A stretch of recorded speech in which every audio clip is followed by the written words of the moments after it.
fun stuff. What I'm going to present today is one of these things that we think is not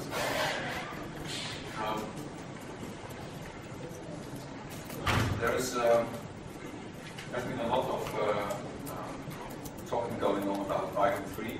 There are a lot of changes in Python 3, but I think that there was really one big, deep, profound change in Python, and that happened when generalized generators introduced Python 2.5. That was really, I think, the most profound change that probably has ever been in Python, because there were simply no other way, no workaround to completely structure the programs in a completely different way. I hope I'll make that clear during this talk. I also am still working on Python 2.5 and 2.6 moving forward, because I'm really getting distribution doesn't move forward so quickly. I'm perfectly happy with that. But if I find a distribution with Python 2.4, then I immediately start compiling my own Python 2.5. This is the essential generator. So at that time, when Python 2.5 came out, and I heard of these generalized generators, which were also called coroutines. There are actually coroutines, but I don't like it. I started thinking about what you could do with that. And then I created a thing called Weightless. And basically there's lots of activities going on in this area. There are many initiatives that just like me were built by the idea of generalized generators, and they started coding with it, and I named a couple of them here, like Groeneveld, G-Event, and G-Event is very popular at the moment. It was here at EuroPython, and it was at EuroPython last year. It's picking up quite well. There's multicast, there's Weightless, there's multiple, there's many others. I even listed many others on my website, and every now and then I check these and I see what's that are gone, and new initiatives arrive. So I was doing Weightless. What's the reason for doing Weightless? There's so many other alternatives. But what I'm trying to do today is also show you what Weightless makes Weightless different. And it's basically, I think most of these other initiatives are working with coroutines to do lightweight scheduling. Maybe I'm grossly simplifying matters here. I'll speak up later if you don't agree. But it's just a pinpoint the difference. And what Weightless does, it focuses on data streaming. And yes, it also does lightweight scheduling, but it's the initiative, it's the intention that's different. And that leads to different results, of course.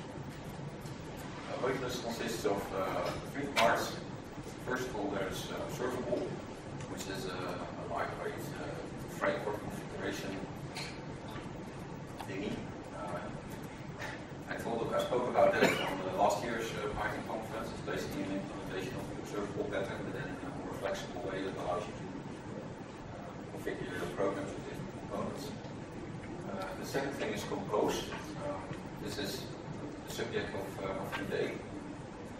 And the last thing is Geo, which stands for Generator I/O. And that basically ties together a socket to a generator. I will explain that a little bit. Most of the talk today will be about Compose.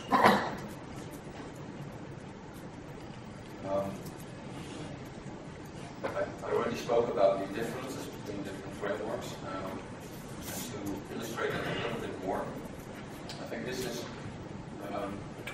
what most frameworks more or less do. There is this notion of different coroutines. These coroutines are basically sending each other messages or following each other or whatever you call it. So that doesn't work because, for example, CPython it's stack-based. It doesn't have continuations or something like that. You need something like a trampoline. Every generator then returns to the trampoline by next generator to be invoked, and then the trampoline invokes that generator again returns the next generator to be invoked. And that's the way you can do coroutines in Python. I also added here a little round thing that's called the socket. That is over there. This is actually to make clear that there is no I/O being done by the trampoline itself. I/O is basically done at the coroutine level. There are coroutines that can call functions like read, write, and then these functions are usually then unit or some other way made basic. This is quite different, I think, from the model that I was looking at last 5 years or so. And this is basically how that model works. It's slightly integrated with doing I/O. You have this socket here at the one end, and this socket is connected by a driver to a bunch of generators over there. And this driver is actually what is Geo in the previous slides. Although this is tightly integrated, the interesting thing is that at this point here, it's not integrated at all. Because the vision I had was that we could write these generators without regard to doing I/O.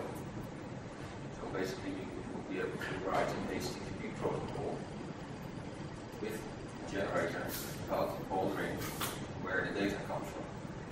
For HTTP, that's usually not such a big point because HTTP runs over TCP/IP.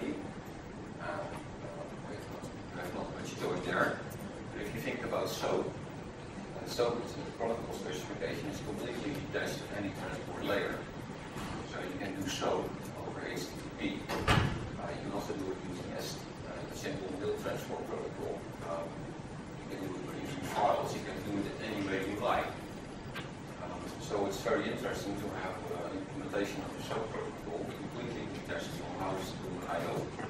And I thought what generator might give you a very interesting way of doing it.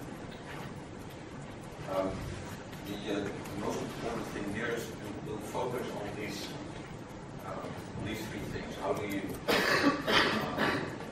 create these? How do you support creating them? That's basically the most important question. I have to tell a little bit about one of these other three topics. That was the topic of last year. It dealt with how do you configure all those generators. There are three generators here on the screen, and they somehow delegate to each other.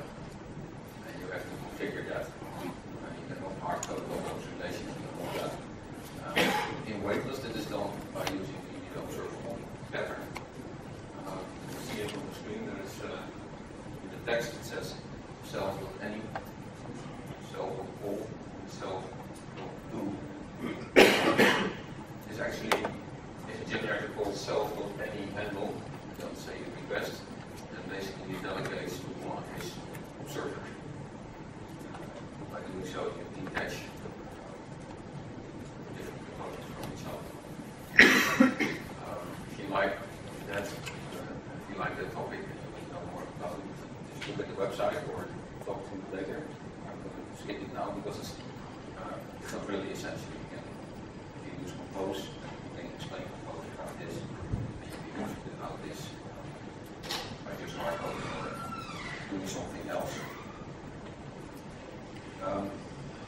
Now, if you start working with generators the way we did, then you learn all sorts of difficult things that are in the way.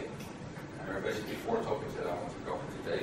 Those 4 topics are things that I found when working with these generators, and not only working with generators, but writing complete programs with only generators. So what we actually did is we were writing very large programs. Our company is doing search engines. We are writing big applications, but only these coroutines, only these generators. So our complete application is structured as coroutines that call each other. And if you do that, there are some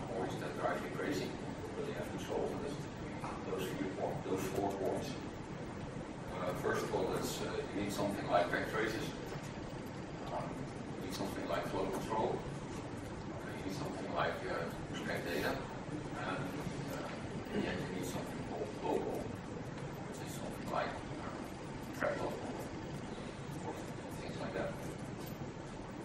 But these are the 4 topics I want to cover today, and this is the agenda. I'll give you some more background information about GSP, but this time the Jackson Structured Program. I wonder how many of you have ever heard of GSP in this sense.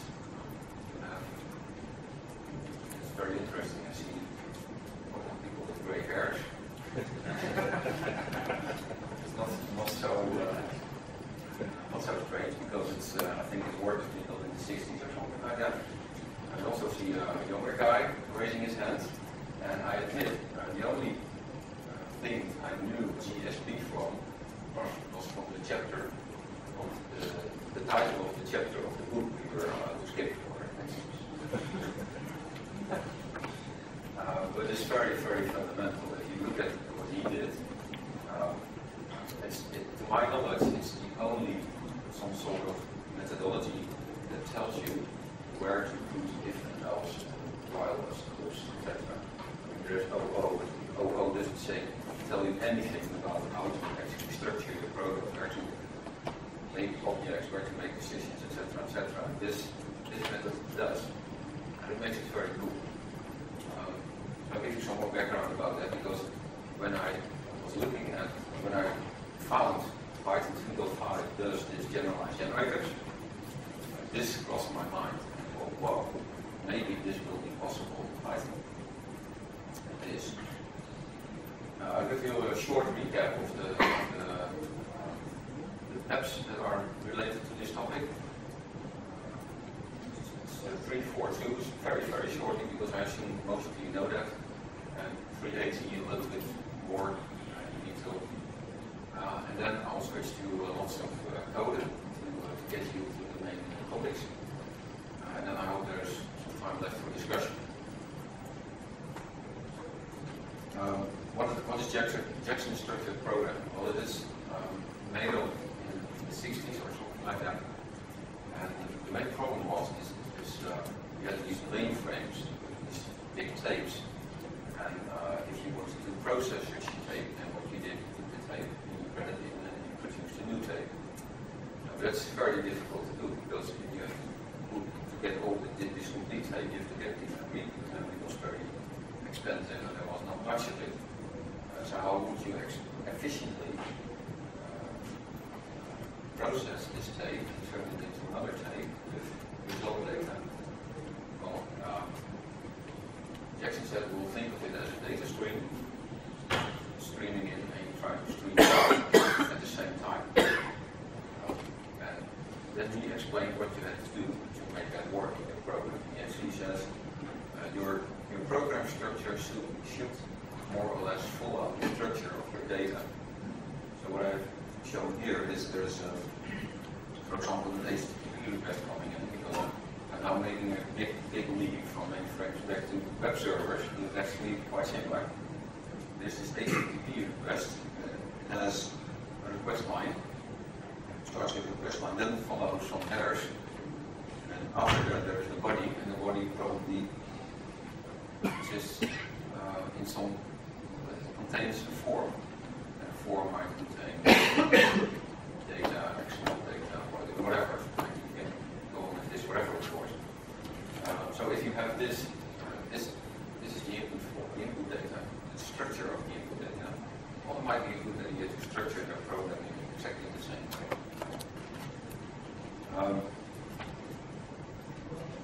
Interesting thing is that if you do so, you can solve 4 difficult problems. You do that actually with coroutines. I'm now trying to explain these 4 problems. I think they're all quite familiar to you, because if you have been programming you have, then you will have seen these problems before. And the idea of Jackson was, well, if you use coroutines, you can very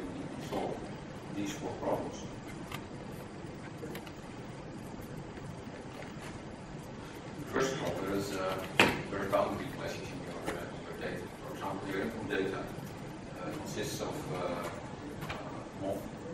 months, and each month has a certain amount of days. And what you actually want to produce is weekly reports. This is a quite well-known problem. A month will not easily align with weeks, because every month is different. This is not 4 weeks, but a little bit more. But inside is still days, so you can match these days, but you cannot match these. You cannot match the concepts on higher level. This is called a boundary clash, and it happens a lot. Later I will explain about boundary clashes that you make when you are web servers. I think you can think of some of the boundary clashes. There can also be interleaving clashes. There's actually red, yellow, and green boxes here, but I think yellow and green are not so well distinguishable. It's better distinguishable there. And if you look to your right, then you see there are actually 3 colors. Interleaving clashes basically means that the data is coming in some sort of maybe random order, and you have like the upper line. It's just a stream of records. For example, if you have a telecom operator, he's collecting records that represent phone calls. And what you again want to do, you want to have a billing, and you have to process this stream and produce bills for the red, yellow, and green customers. And this is typically an interleaving clash, so you want to process this stream with the end result that is a different order. There can also be, this is an ordering clash. For example, if you have data coming in that is, for example, a table which is row-oriented, and you want to have a column oriented. This is basically what this image tries to depict. The stream is coming in, the stream is formatted like the upper bar. What you want actually is the lower bar, so you want to have it ordered differently. Then there is recognition of activities. The data that's coming in a data stream often is structured in a certain way. It might be very difficult to tell one structure from another. So, for example, we have these structures here. There's A. And the structure for B here is almost exactly the same. If you look at this structure, that you can only tell from F here, at the rightmost to lower part, that it's actually a B. For all levels, it's completely equivalent to A. So if you imagine you would have a recursive descent parser, you descend into this tree. You do, say, a left-hand search or something like that, left recursion descent. Then you move recursion to C, and then to D, and then into D, and then when you're almost done, you recursion to F, and then you see, oh, well, it's actually B, and the structure of type B or type A. What you have to do with that, what you need to solve that is some sort of look ahead or backtracking on where you go. And this is the solution that Jackson came up with.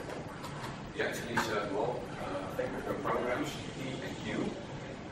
There are 2 programs, and they are somehow processing data, and one is feeding data into the yacht. And this feed is represented by the blue square. I put there the word buffer, because that's how it usually works. It works over these tapes. Run one program, read one tape, write another tape, and read the next program, read the whole tape, write the next tape. You need this buffer. This is a problem because this buffering is expensive. It adds lots to your complete runtime of your application. And by the way, it's still today very, very actual. It's very, very realistic. It's buffering because web servers. If you have a web server, and I don't know how many of you do performance analysis of difficult systems. If you ever did, then you probably already know that buffering, or copy data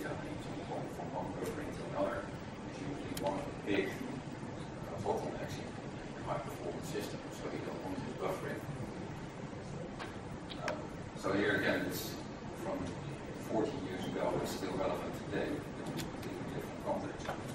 Now, what Jackson suggested was, well, why don't you create an inverse program? You still have P, but from the program Q, you create the inverse. So you have this Q prime. And this Q prime is really a it doesn't contain an event loop anymore, so you don't say, well, here you go, and you just say, here, go back to the process it. That's exactly what coroutines are about. So it's a really neat match. There are some examples how generators work this way. There's a very important, very pleasant surprise to me was another example of this programming version. I'm really a fan of LXML. The author is not here, it's usually at conferences like EuroPython, so this is not this year. LXML got this neat method called LXML feed. This is really programming version. It comes in very, very handy if you are structuring your programs as codes and you want to have an inversed XML parser. The big thing here is that this parser, normally you give parsers, you give away control to the parser, and then the parser is executing a loop, and you cannot do anything at all until this loop terminates. So you set a parser and starts parsing, it needs the whole message. This feed method basically says, well, you are the caller, you are in control, whenever you have some data, feed it into me, and I'll do a little bit of work, and then I'll turn immediately to more data. And this is exactly the type of inverse programs you need to make this objection structure program work. So I was very glad that they introduced this method. I think I already said lots about this slide. It's about applicability. Well, Jackson stems from the 1960s, I think, and 70s probably. Applied to mainframes and tapes. Today it really applies well to web servers. I don't know if you happen to that's quite well. For example, you have a web server. The web server is not alone. The web server is actually communicating with the browser. You probably noticed that every browser works already from the internet, so it builds up the screen while the data is coming in. And this web server also, if you implement that as much streaming as possible, that's a very, very quick response. It makes things even worse if you are going to talk about web services, because then you have a web service, and this web service is actually serving requests to some other program, and that program is then producing HTML to view. Now what happens a lot is I create search engines. These search engines often communicate via a standard search protocol with another machine, and that machine produces HTML from the search portal. Now what happens is this search engine creates a response. This response is an XML, of course, you do it otherwise today. And sends it to the client, and then this client is first buffering the complete response, and then it goes to the XML parser, and then produces the HTML. Now, by only changing this client in not buffering the complete message, but making it streaming, so when the first record comes in, we immediately generate a little piece of HTML that shows you the first table or the first line of the record or something like that.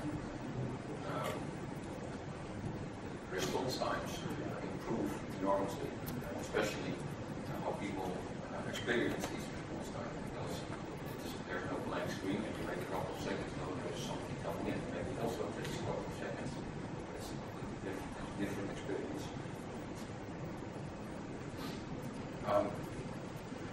So I had this idea, and I thought it was a great idea, to apply Jackson structured programming to my programs using Python. Generalized generators. It was a bit of a hard time. I actually switched these two modes quite often for more than a year. On the one hand, I was the happy programmer to see, well, I can build my programs using this Jackson structured programming. That's very cool. I can solve problems easier than I solved before. But then this programming got frustrated because things didn't work as expected. Data was losing and unexpected things were happening. And then the same programmer jumped into the box, into the virtual machine, and started working from the inside to fix things. And then he thought that, well, it might work now, and then jumped back out of it. And it was the happy programmer again, and he tried it, and it didn't work again. It was a new problem.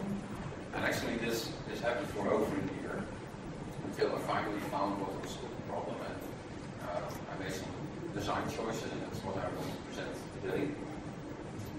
And actually this was happened a couple of years ago, but it still happened. It happened last week. I was preparing this presentation, I was preparing the code, and then I took very, very little steps to explain what's actually happening. And then I run into a situation that I was the frustrated programmer again, because things didn't work as expected. So I had to go down into this VM and have to fix something. And the great thing was that I only had to remove 3 lines of code and replace it by 1 single instruction, and then it worked. But this is really what it's all about. It's inside the VM, your work is, I think, to make for a very neat experience for the other programmer that you also are. And you don't want, if you are to the right, to the left, I have to say it, you don't want to care about how things work. You don't want to care about the subtleties of different difficult APIs. You just want to care about the problem you're working on. I mean, there's just so many things that fit in one's head. So while you're programming, you just want to solve the problem. You want to think about very difficult APIs. That's the real problem with difficult APIs. You make mistakes using difficult APIs, and this is the reason. You have something else to care about. So basically, this is how I went back and forth. I now will show you some Python code, because I was just hearing this. Show the code on the screen on the page. It makes you very happy. That's one of the most awesome things that Rainbow Navigator has. So, I hope I'm going to make you happy now.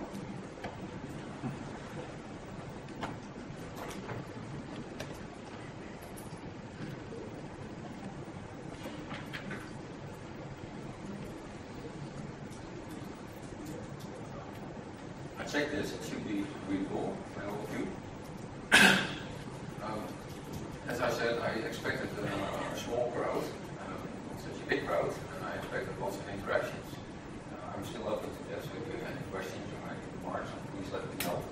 I'm happy to interrupt and give answers.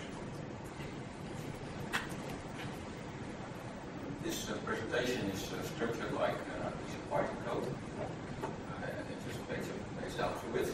It's all runnable code, so I have this window to the right where I can actually execute all the examples, and I can, if you want to, I can also adjust them. Let's see, and then see what's happening.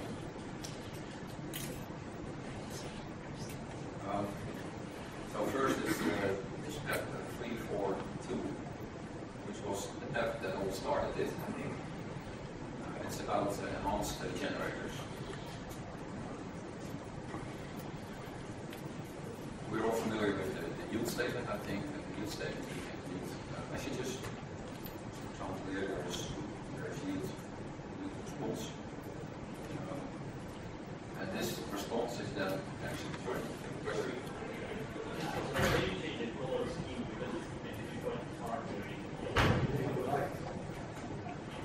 Yes, I tried it this morning. I tried it yesterday, and this is the best I could get. So all these color schemes have their own problems.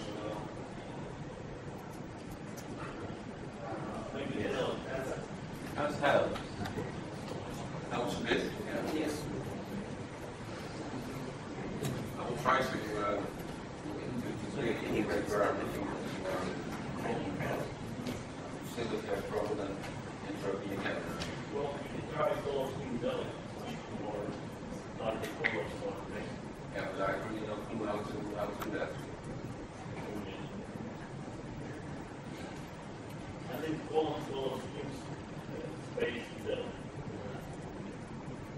I'll give it a try. Say that again? color scheme. Color scheme.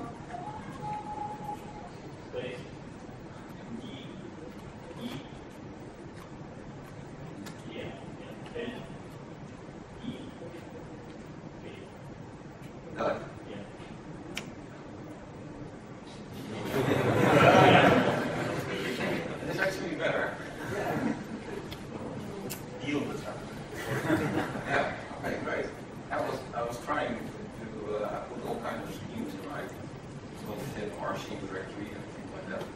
You'll find this is very easy. So, thanks a lot. But this is how generators work until this step came out. You can just use some data, which will be picked up by a for loop usually, because that was the only way you would do this iterative properly. And I refer to these things that are communicated. I refer to them as responses, and that's throughout the whole session. This step made it possible that you could also send data into a generator, so completely the other way around. And I refer to those as messages. So the idea is you have a generator, you send it a message, and then it generates a response with a response.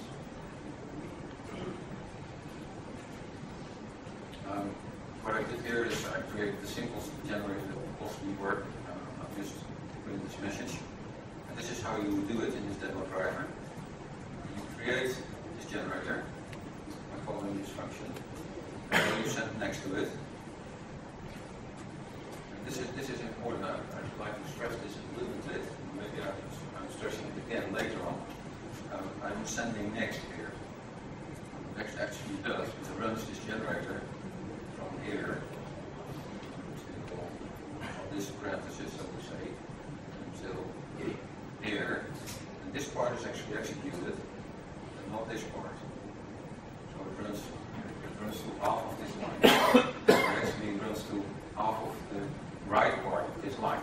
So you have to think of, I cannot select it with my mouse cursor, this piece and this piece together is being executed.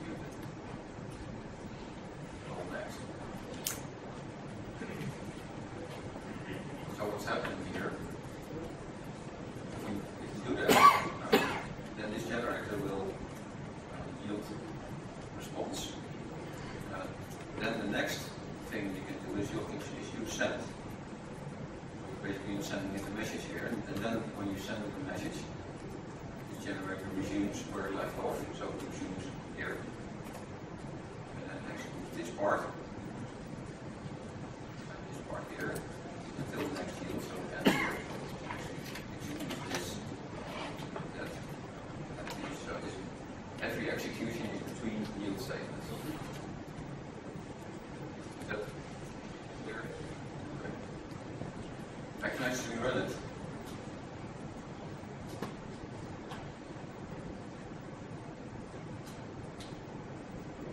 And it prints message. It goes. Printed the message here. So that's all there is to it. It's really simple. At least this step was really simple. What was not simple is calling send. Calling send is complicated because there are many difficulties. There are many things you have to take care of when you call send. Sub-iterations can happen, exceptions can take place. It's quite subtle to see what you have to do. And it gets even more so when the next step comes, step 380 came up. This is step 380. It's still not implemented, as far as I know. There are some Python implementation of it. And I think there is somewhere a C Python code branch that implements it. Has not been released yet, which is really ridiculous. I'm really waiting for this. This is really cool. So what does this PEP 380 actually say? It says that if you have a generator and you want to get bigger, it gets longer, it gets a real program, so to say, then what you want to do is you want to refactor this generator into little components, little functions that do a little bit of the work, and then call them. And that's what you normally do in any program, right? It's about the program composition. You want to decompose your program into different functions. And then also in different objects, there's lesson 1 here. You want to decompose your whole program into different functions. And that's essential. If you don't have that ability, there's absolutely no way you can ever create good programs. So to structure your complete application with using coroutines or generators like this, there must be a way to decompose your generator into smaller generators. Have not the possibility, forget it. So that's why this PEP is really important, because this PEP proposes a way to do that. Actually, if you have two generators, here's generator F, here's generator G. What I do is I create a for loop around this generator G. This generator G wants to delegate some work to F. Now, because this code has been compiled in the machine I'm working on, this underscore would actually must be like this. But this is the way that G delegates work to F. It just says yield from F. And this is essentially the PEP. This is what the PEP is all about. I can show you that, but not because there's no implementation. At least I have no implementation machine that really supports this yield from construction, because it's a language feature and it's hard has to recognize. It's also a virtual machine feature, so virtual machine also do little things. I created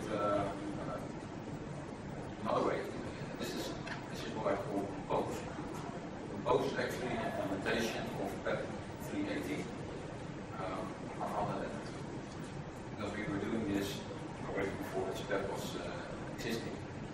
And that's quite reasonable, because Python field file is already quite old and it has these generalized generators. If you start working with that, you will very, very soon discover that it is really unuseful if you don't have this way of delegating to other generators.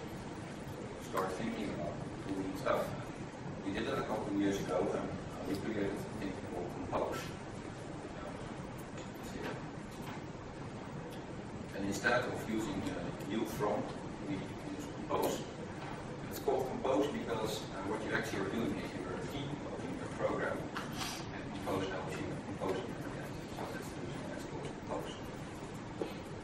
So instead of having this in your generator, you use compose and you wrap the generator. What compose actually does, it detects whenever the generator, here's G again, that we have from.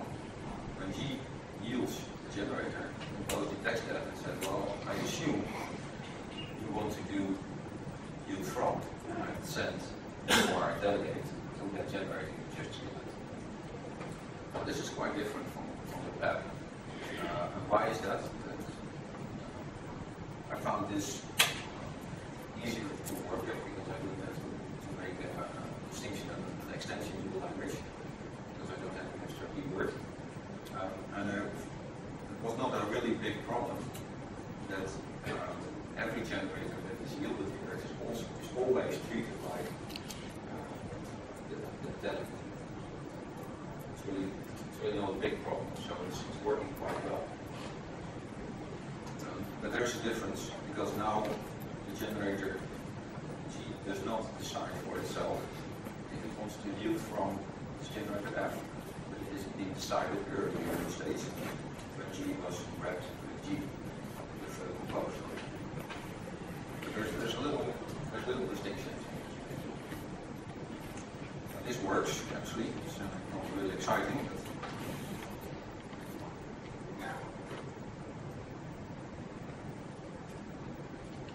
says hello.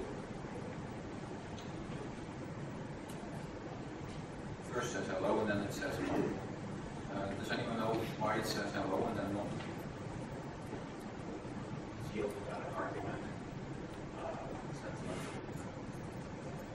Sorry? The second yield is not sending anything. Here, yeah. This is really great. But actually saying here, this. This will be recurring topic to this talk. So remember this.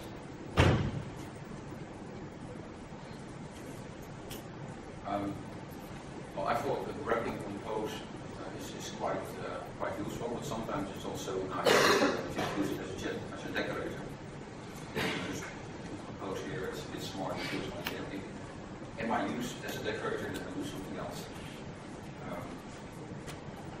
this actually makes of G a composed generator. Now there's another quite essential thing. If you apply compose once, all these generators keep on delegating to each other, and you don't have to reapply compose. What I did here is created 3 generators. There's F, there's G, and there's H. H yields to G, and G yields to F, and F says I'm F. And I apply compose only once to the top level, the last one, H, and then I print what comes out.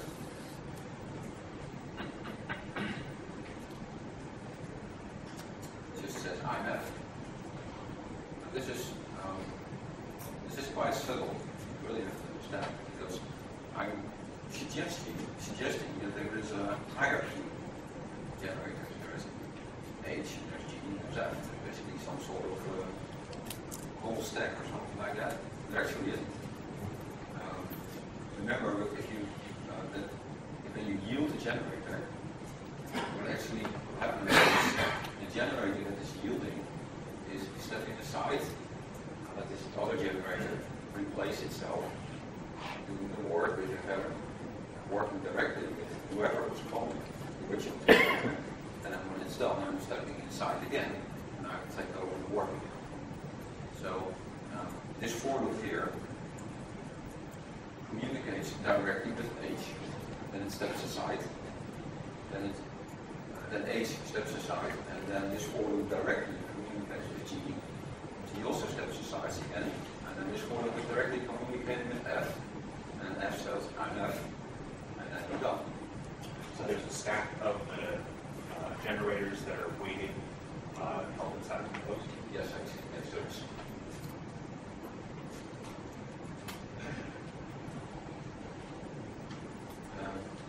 Sorry, I'll repeat what you're saying because it's not recording.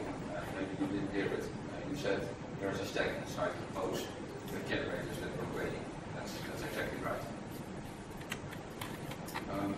This also works two-way because the previous example here was just a normal Groeneveld generator. This one is actually working both ways, so it's sending messages and it's receiving responses. It's quite interesting here to see what's happening because here again is this first line. It says next, pivot next. So that's being sent to this generator here, which is composed. This generator just yields F, so it ends up here. And you still have to do this next as the first thing because this F must run until the first yield state. That's a strange thing about generators. You always have to say you start and go first by sending them calling next. I run this code. First says none, and then it says hello. And that's because this first bit statement is here. It says next. This thing doesn't yield anything, or again, it's not. Because if you leave out the value of the machine is not, then it yields the message you just got. So the next thing prints hello, sends hello, and prints hello. Sorry. So what happens if you repeat out next twice rather than once? Yeah, okay, oh yeah, that's an interesting one. Like this? Yeah. Oh, that's right.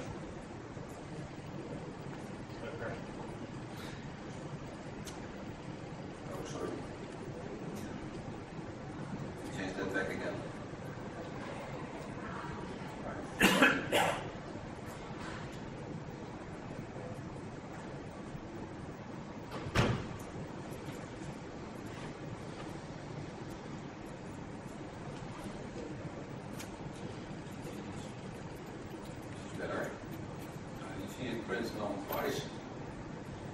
that gives you a stop iteration exception. Is it clear why this is happening? Not fully convinced. Well, first of all, print on because we send it on, it's just echo. But there's a little bit more to say about that, because what this actually could have been was this. It's exactly the same. There you go, stop iteration exception. So next is exactly, is completely 100% equivalent to send not. Thanks for your question, because this is also one of the things. What's interesting about here, what's interesting to see here is that you online this line. You send something, and you get an echo response immediately. This is interesting to note that there's actually some sort of function called that sends a response, and that's happening in one step.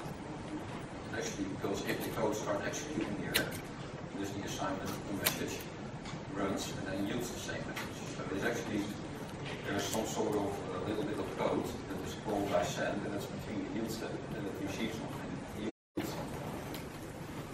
That's only one step. Your point about it, sending, responding at in one, sending and responding at one step, is that it doesn't fall off the edge of that yield stop iteration at that point. No, that happens the next time. Right. So I have to call send again and then we get this stop iteration.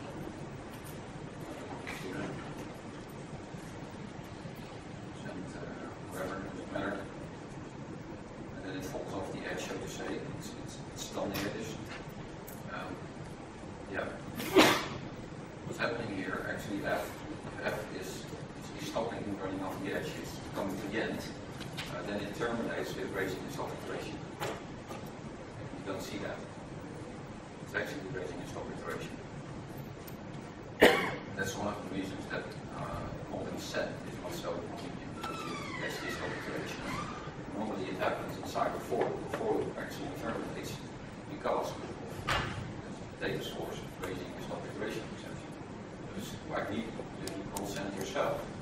And it's not so nice. Catch these exceptions.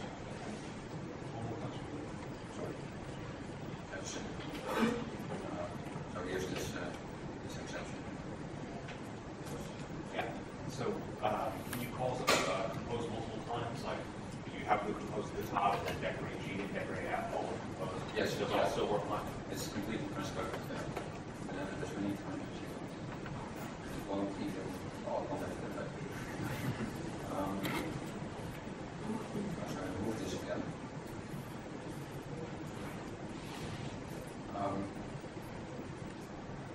Well, actually, much of this piece of code has already been taken care of, because this is an alternative. It's exactly the same. But you see this line here. It's actually a loop, so it doesn't terminate, and it yields the message just go. But how do you start? The message was sent at that loop first time. So what I did, I made it none. So the first time you enter that loop, it says yield none. That's the first thing that's being yielded. And then the loop just continues by echoing this message. I also applied this step the next time I wrote send none. We already covered it because it's essential to understand that next is just send none. Yield without any arguments is just yield none. It's quite important. I'll come back to that later a couple of times. Now here's something that is actually in the tab 3a. You would expect if you, for example, here you have a generator. You yield another generator, so you delegate it to the generator. Suppose this generator F is raising an exception, something that was wrong. You would expect that you would call it in this way. Be able to try to accept, just catch this exception. But actually it isn't. And the reason why is I already told you that when G here is generated,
program on inside the virtual machine and on outside the virtual machine. On outside the virtual machine just wants to type, try, you accept, blah blah blah. You just accept, or you accept to be able to catch exceptions.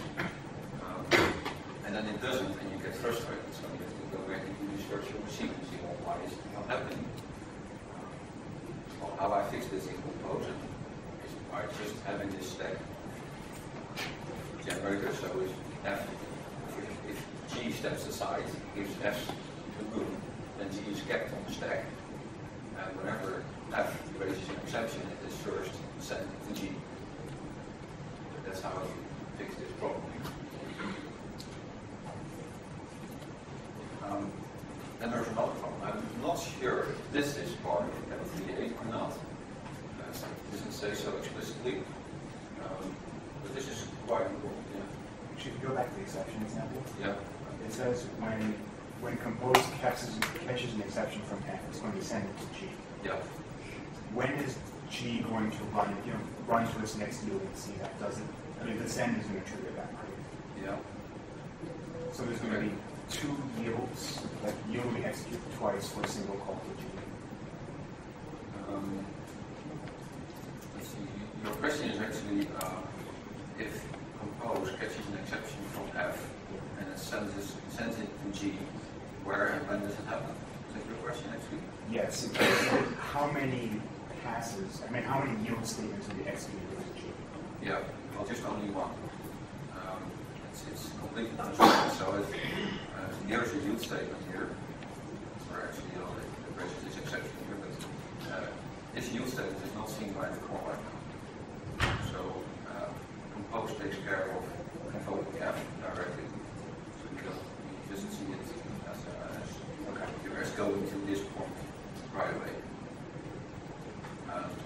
If a generator has yielded a value, suppose you have this generator object, and you send it something and it returns. Actually, the generator returns by having a yield statement. So the yield is basically something like return. When you have this generator object and it has yielded, then you can basically do three things. Two, you can send it text, which is equivalent to send. You can also do a third thing, and that's called throw. Outline that, that's because you don't need it. Underneath, you need it. And throw actually also resumes generator exactly at this point here.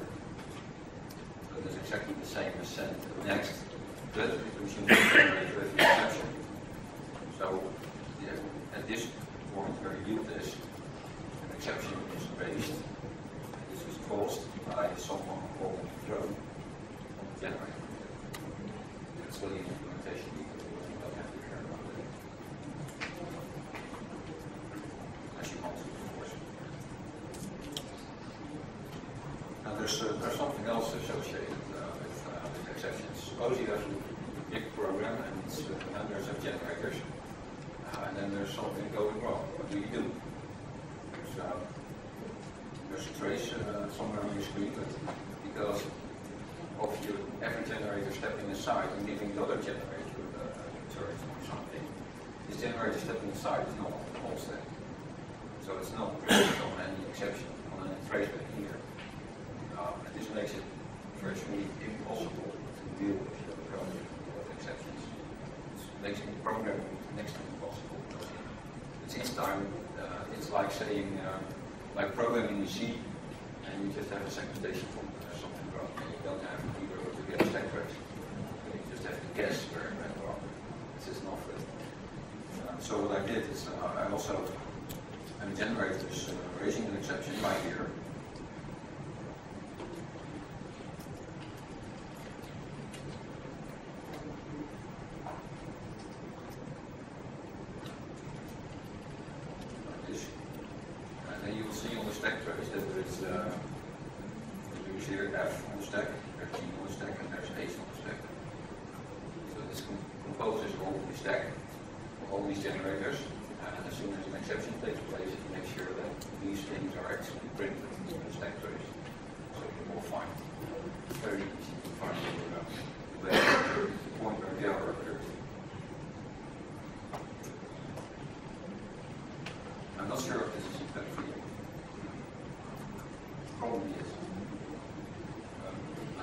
return a value.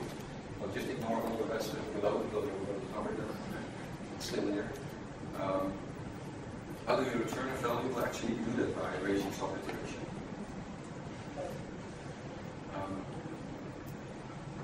Now remember, I told already that the return of a generator is actually raising the stop iteration.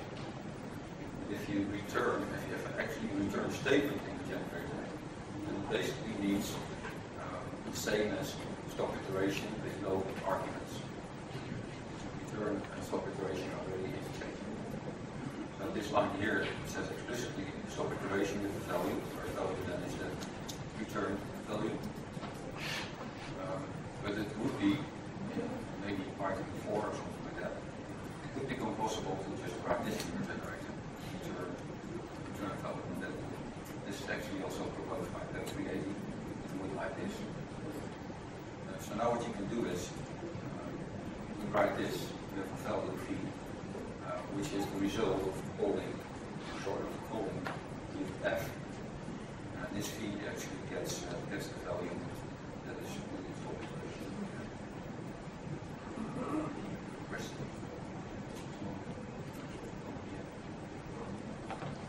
What exactly is the regular raising configuration? Yeah. Because we for example, the very section that we talk in the word provided from user regular. The example before. Sorry, I'm arguing that. I think the example before is shown the trace stack for staff separators. Yes. Okay. If you use this method to return the virtual value from the generator, the tool is doing it again, the trace stack without something just a specific exception.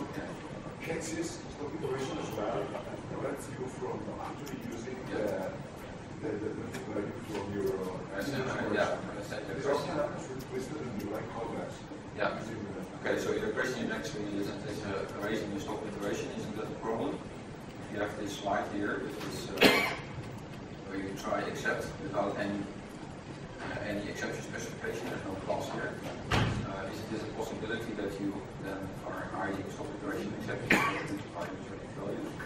Actually, the answer is no, because compose is catching these stop iteration exceptions and turning them into something else. So the only thing you'll get here is all exceptions except stop iteration. So is that your answer? Yeah. But this is how you return a value. Now what's interesting here is to see how this return actually works. Because if you have this returning a value that must return from yield, then someone must hold set on this generator with the return value. That's the only way something can get assigned here. So what compose does, it catches this stop iteration, it extracts this value here, and then calls send into G so that it continue here and have this value feed. This is quite interesting to remember. We'll come back to that in a couple of minutes. This is actually the way that coroutines are done. And this is what I don't like. Because you need this trampoline here. I don't think I'm going to cover this completely. This is two coroutines. So if you would have the injection notion of coroutines, and you would literally implement it, then you would have coroutines like these calling each other, but you can't call them. So if this coroutine A wants to call coroutine B, then it actually yields the name of B, then a value, and then that goes back to this trampoline. It actually takes this B here and calls it with this parameter here. So it doesn't look like a function call, but this trampoline is making it a function call. And this is really an awkward way to look at it. If you want to use plain real coroutines in this way, just get Groeneveld or Stackless or any of the other alternatives that do it better than only with code and only with generator, because this is actually crazy. It's not fun. And this is something else.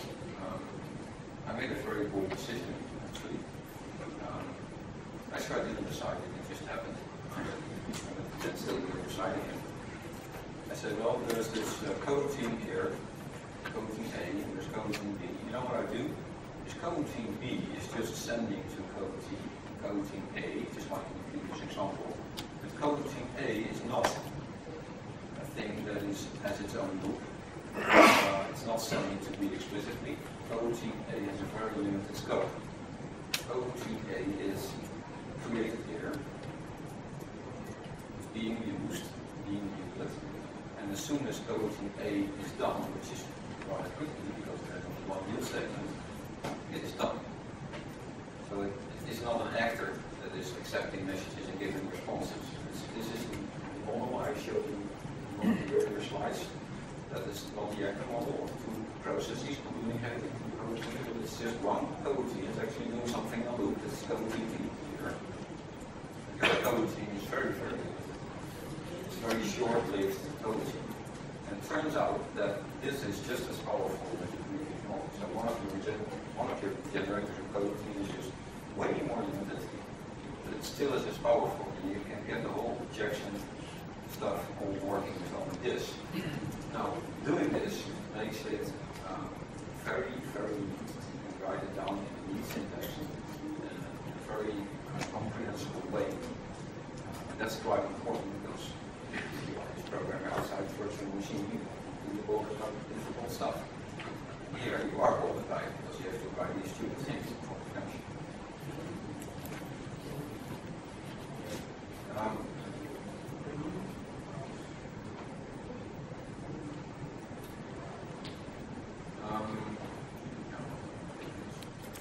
Here's the so that's the first one. The second thing is about the other slide with this change in model, the change of view. Here's I want to show you here's a socket driver. And it actually reads the socket. It's of course reads the socket and here anytime it reads something it sends it to the generator. And if the generator would apply something, respond, and it would send that to the. Oh no, I'm sorry, wrong. It sends it to the generator on this line.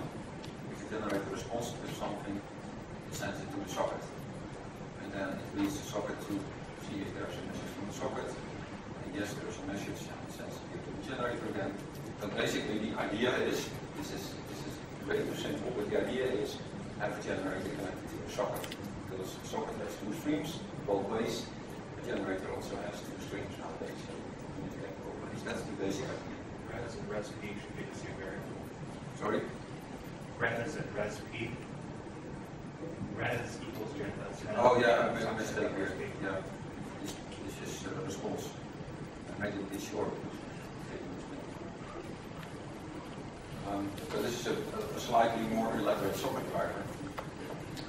It's still very simple, but what I want to stress here is that there is this generator and there is this socket. This socket is basically very stupid. The socket doesn't say anything about the protocol.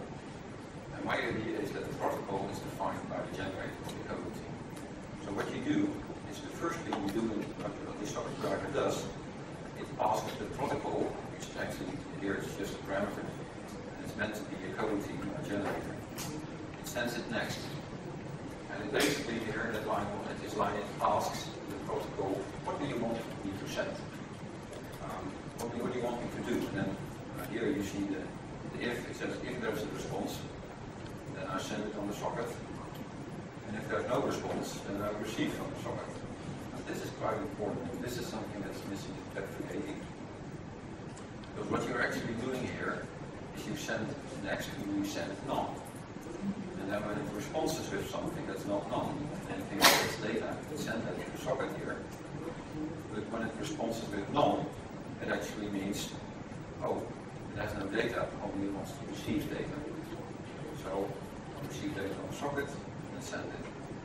Now, this is what I hesitated for to do about a year, I think, because somehow the special meaning of none, I didn't like it. But I couldn't get it working. I couldn't get this nice feeling for this programmer outside of the virtual machine.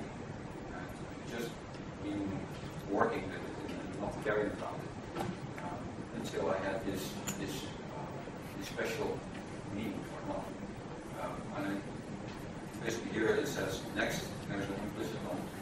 If your yield stated without any parameters inside the generator, it also implicitly yields none. So I thought, well, why not do that on the other end as well? There's one end is the generator doing this if none. Why not me as a driver of this generator do the same? So when I send none, it means I want data, and then I get one human data. So very clear. So we have some sort of flow control. This flow control is actually the flow control is one of the main topics. I think F3H should include something like flow control, because otherwise it really drives you crazy. You will be missing values, or other values will get somewhere you don't expect them to show up, just because you don't have something to do, some flow control. Now there's something else to cover. Here's a nice example of this boundary relationship. I have a generator at the top, which is it's reading a request line from an HTTP request. Now I've created this generator, and I've composed around it, and then I'm pretending to be a real socket, and I'm sending data in all kinds of weird shapes. This is typical of boundary clash.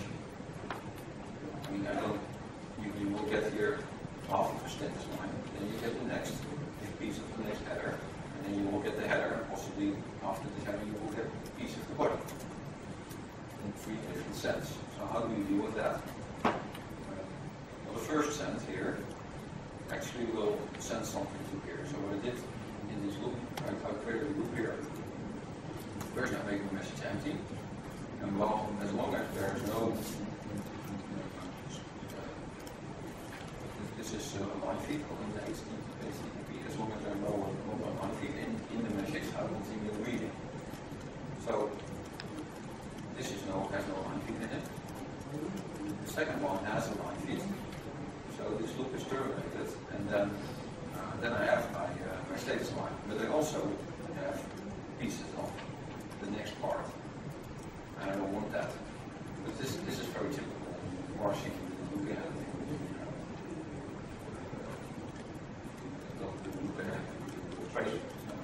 Back tracing, you will get this situation. And how do you deal with that with generators? Well, actually, what I did is I said, well, let's have stop iteration, an extra parameter, inside the request here, which is the return value. I can put some more things to it. And, for example, here, till. What is till? Well, actually, till is everything that remains. So I processed this stuff here into there. This piece here, is not needed. Actually, it's meant for the next code. So I want to push it back, to give it back to the input screen. It's not for me, it's for the next generator. And that's what I did by allowing stop iteration to have additional parameters. And technically speaking, it's very interesting because this request and the tail, and there might be 3, 4, or 5 things that push back. It's all pushed back into a message queue. So code contains a message queue, and if you return something, then the request is pushed onto the message queue, and tail is pushed onto the message queue, and then compose continues by eating this message queue and sending it to the generator that's on top of the generator stack. So this will be sent to, well, that's the return value, so that will be yielded as the first thing in the caller. And this will be yielded next. What you can do with that is give you a complete example. I think it's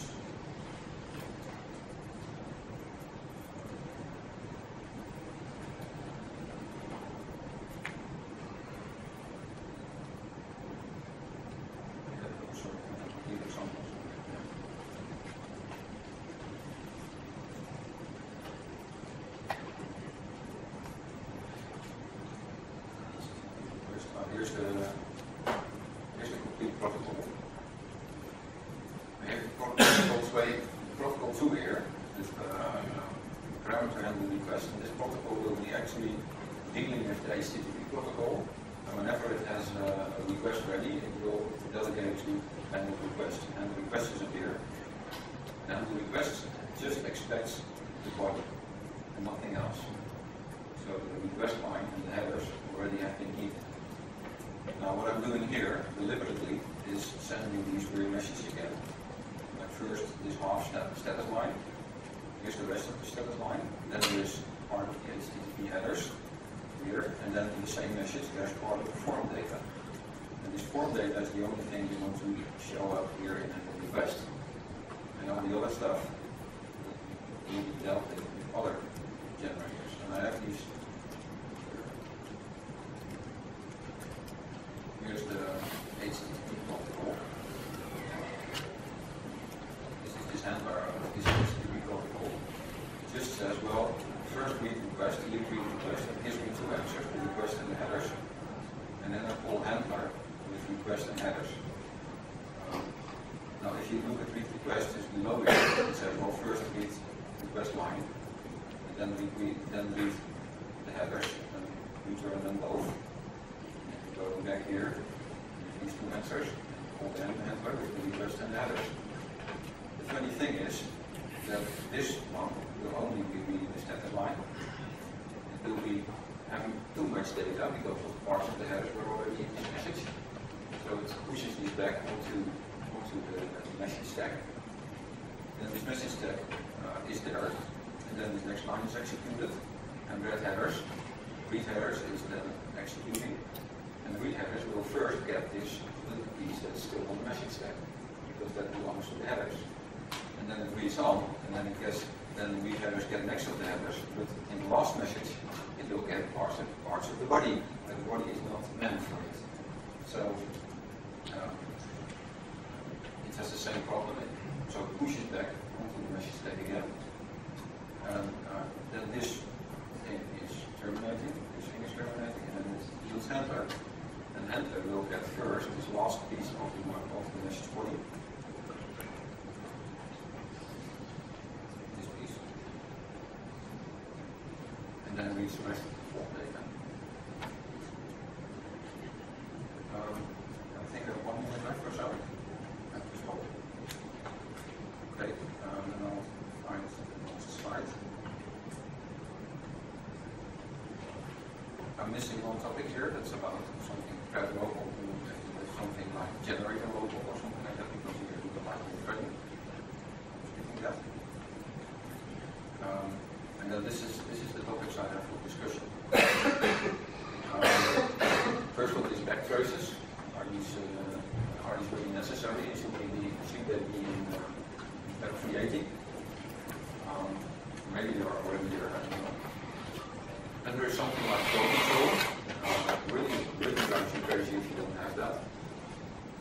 I think it should be creating somehow. I don't know how, but I think it would be very useful to have something like that. Then there's look ahead and push back. If you don't have this mechanism, then it's very hard to make these programs with the generators dealing with. I mean, if you can't do look ahead, if you don't push back any data, then you can't process any stream of data because you always have to do that. And the last thing is what we said that was missing a couple of times about the generator locals.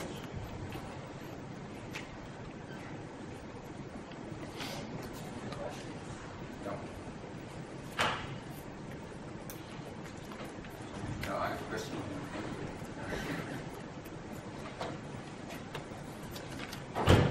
Hi there. The middle of your talk seemed to be about how to sort of massage these generators into essentially coroutines. Why not just use a coroutine, just Access or Greeneveld? Yeah, because the only way to do decent coroutines requires you to switch to a different VM and different language. You have different language features for that. You can do it, of course, but this is something you can do with the normal C code here. Okay. For example, well, what is I know that it's somehow the future, but there are solutions like in Z-Flow where you can have output and input ports on generators. Why not use that for coroutines, for example? Because I'm not aware of it, you're mentioning it. Okay.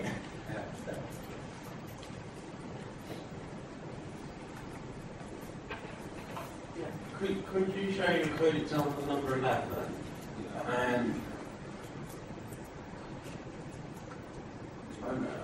remind me what's, as I recall, there's something you don't like about it? Yeah.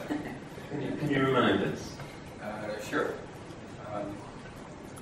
Well, if you look back and see how injection assumed generator or assumed code is to work and behave, then he's really having this actor model in mind. So there's two code teams, and they're basically, both of them are running like processes or something like that, and then they're exchanging messages by calling each other. And they're not processes in the sense that they're threads, but they're giving each other turns to run. If you would have that model and you would like to implement that in Python, in plain Python, like Python is, then you would have to do something like this. Because you have these two coroutines. One coroutine B here is called coroutine A. And coroutine A here is calling coroutine B. So they're basically exchanging messages. And what they do is they count to 10 together. What I don't like is this syntax here. What it actually says, and this is also what normally in coroutines would happen, is I want to call a coroutine with this parameter. That's actually what you want, but that's not possible. So the only way to make it possible is to yield something to a super thing. I call that a trampoline. So you yield it back to the trampoline, and this trampoline reads these parameters and makes it into this function. Actually, not this function called it. It sends this to the next generator. And this is, I think, doing these kinds of things is exactly what this programmer outside of the box, outside of the virtual machine, what drives it. We don't want to do this without need syntax. Just say, well, if I want to do something like this, then I want to be able to. And this is actually what the composer is about. Just this. And even some people argue that it would be nice to leave out the yield keyword. That's certainly true, but I can't leave it yield keyword. It's just if you have languages like stackless and other alternatives, then you can leave out the yield keyword. Looking at the code, it seems to me that A and B should be parameters to coroutine A and coroutine B. At the moment, it's very hard. Yeah, sure. But that's just for the example. Yeah. But your objection is that you've got an awkward function call. Is that you really like the syntax to be able to use the syntax of the function call? Is that the point? Yeah, I'd like to make the life of a programmer that is not inside this virtual machine box a little bit easier. I think I would do it if I propose to this programmer, well, use this syntax here. Okay, I understand what you're saying. I may not agree with it, but thanks for explaining.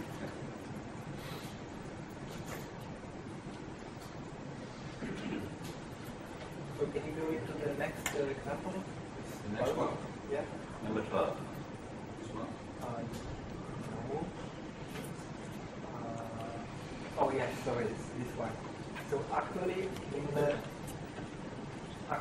in coroutine B, when you yell the coroutine A, this statement is actually not instantiating the iterator, but only calling next. So No, actually, no. That's actually the point. It is instantiated in the iterator origin. This call here actually instantiates this coroutine here. So whenever this loop is executing, it creates a completely new version of coroutine A. And that's exactly the difference with the previous one. There the coroutine A exists and keeps on existing. Between calls, and here you create a new one all the time. So, and if coroutine A has multiple yet statements inside, what's going to happen is that we only run up to the first one, and we delay abort the rest of the station. No, it just runs to completion. That's the other choice. And when you do this other coroutine A runs to completion always. So it's basically a very limited way of a coroutine. Maybe it's hard to know coroutine anymore. Because when you do this, coroutine A will be instantiated, it will run into completion. So it will run this complete stuff here, and then the program continues there. So it's a very limited way of dealing with the other coroutine.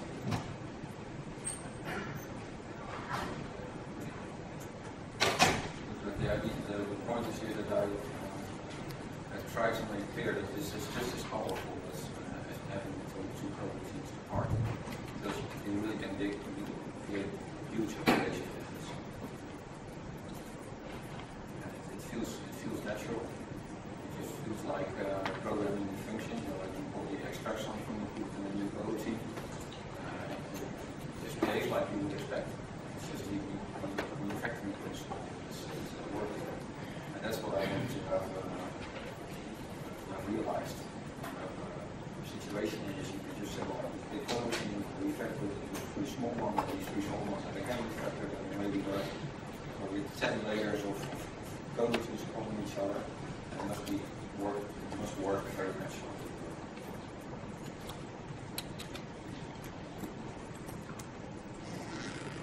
So let's try clarity.